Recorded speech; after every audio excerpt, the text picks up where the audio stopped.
Generating a receipt on the Firstbank app is simple. Let's go through the steps. Download and install if you haven't already. Download and install the Firstbank mobile app from the official App Store for your device, Google Play Store for Android, App Store for iOS.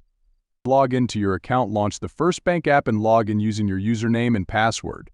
If you haven't registered for online banking, you'll need to do so first.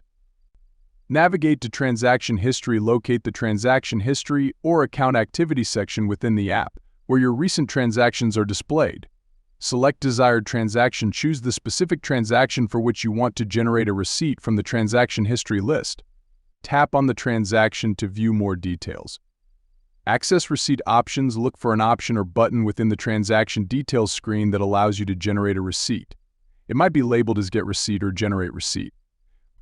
Verify transaction details before generating the receipt.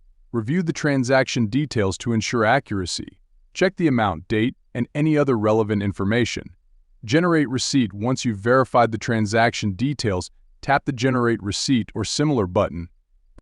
The app will typically create a PDF or image file of the receipt.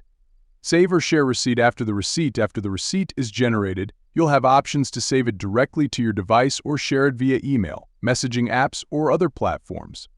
Repeat for additional transactions. If you need receipts for multiple transactions, repeat the above steps for each transaction individually. That's it. You've successfully generated a receipt on the Firstbank app.